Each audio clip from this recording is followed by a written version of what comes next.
पता है हमारी लाइफ में कभी कोई ऐसा इंसान होता है जिससे हमें बहुत ज़्यादा अटैचमेंट होती है। मतलब इतना ज़्यादा लगाव हो जाता है कि उस इंसान को किसी भी तरह भूल नहीं सकते।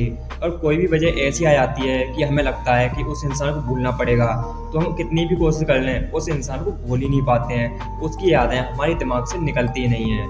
मतलब इतना लगाव हो जाता है कि जब हम सोते हैं तब भी उसी का ख्याल आता है, और जब हम सुबह उठते हैं तो सबसे पहले भी उसी का ख्याल आता है। यहाँ पर मैं आपको एक बात साफ साफ बता दूं, मैं किसी लड़की या किसी लड़के के प्यार के बारे में बात नहीं कर रहा हूँ। इनका प्यार जाए बाहर में। मैं बात कर रहा हूँ आपके केस में कोई आपका अच्छा दोस्त हो सकता है, आपका कोई अच्छा भाई हो सकता है, या फिर और कोई भी ऐसा इंसान हो सकता है जिससे आप बहुत ज़्यादा प्यार करते हो। और यहाँ पर मैं आपको एक शॉकिंग फैक्ट बताऊँ, ऐसे लोग होते हैं ना जिन्हें एक दूसरे से बहुत ज़्यादा लगाव होता है, जैसा अभी मैंने आपको बताया है। ऐसे लोग एक दूसरे को इतनी आसानी से भूल नहीं पाते हैं। ऐसे लोगों को सिर्फ अपना अटैचमेंट दूर करने के लिए 6 से 7 महीने लग जाते हैं, और अपनी यादें भुलाने के लिए कम से कम 7 से 8 सालें लग जाती हैं। लेकिन फिर भी इनके दिमाग से सारी यादें मिट नहीं पाती हैं।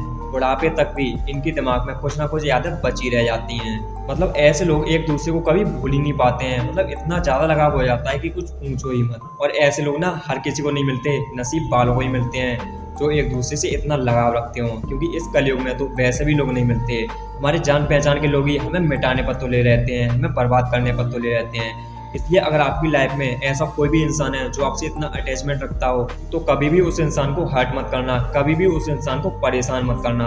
अगर कभी भी ऐसा होता है कि सामने वाले की गलती है, तो अपनी गलती मान के तुम खुद उसे सॉरी बोल देना, लेकिन रिश्ता मत टूटने देना। क्योंकि अगर एक बार आपका रिश्ता टूट गया ना, तो ये रिश्ता जुड़ने में काफ़ी ज़्यादा समय लगता है। मतलब हमारी लाइफ में अगर कोई भी ऐसा इंसान होता है ना, अगर हमसे एक दिन भी बात नहीं करता, तो हमें इतनी ज़्यादा ओवर थिंकिंग हो जाती है कि कुछ पूछो ही मत। हम अजीब अजीब चीज़ें सोचने लगते हैं, तो हालात ही ख़राब हो जाते हैं। इसलिए कभी भी कुछ भी हो जाए, ऐसे इंसानों को हर्ट मत करना, क्योंकि क्या पता लाइफ में तुम्हें दूसरा इंसान ऐसा मिले भी या फिर नहीं।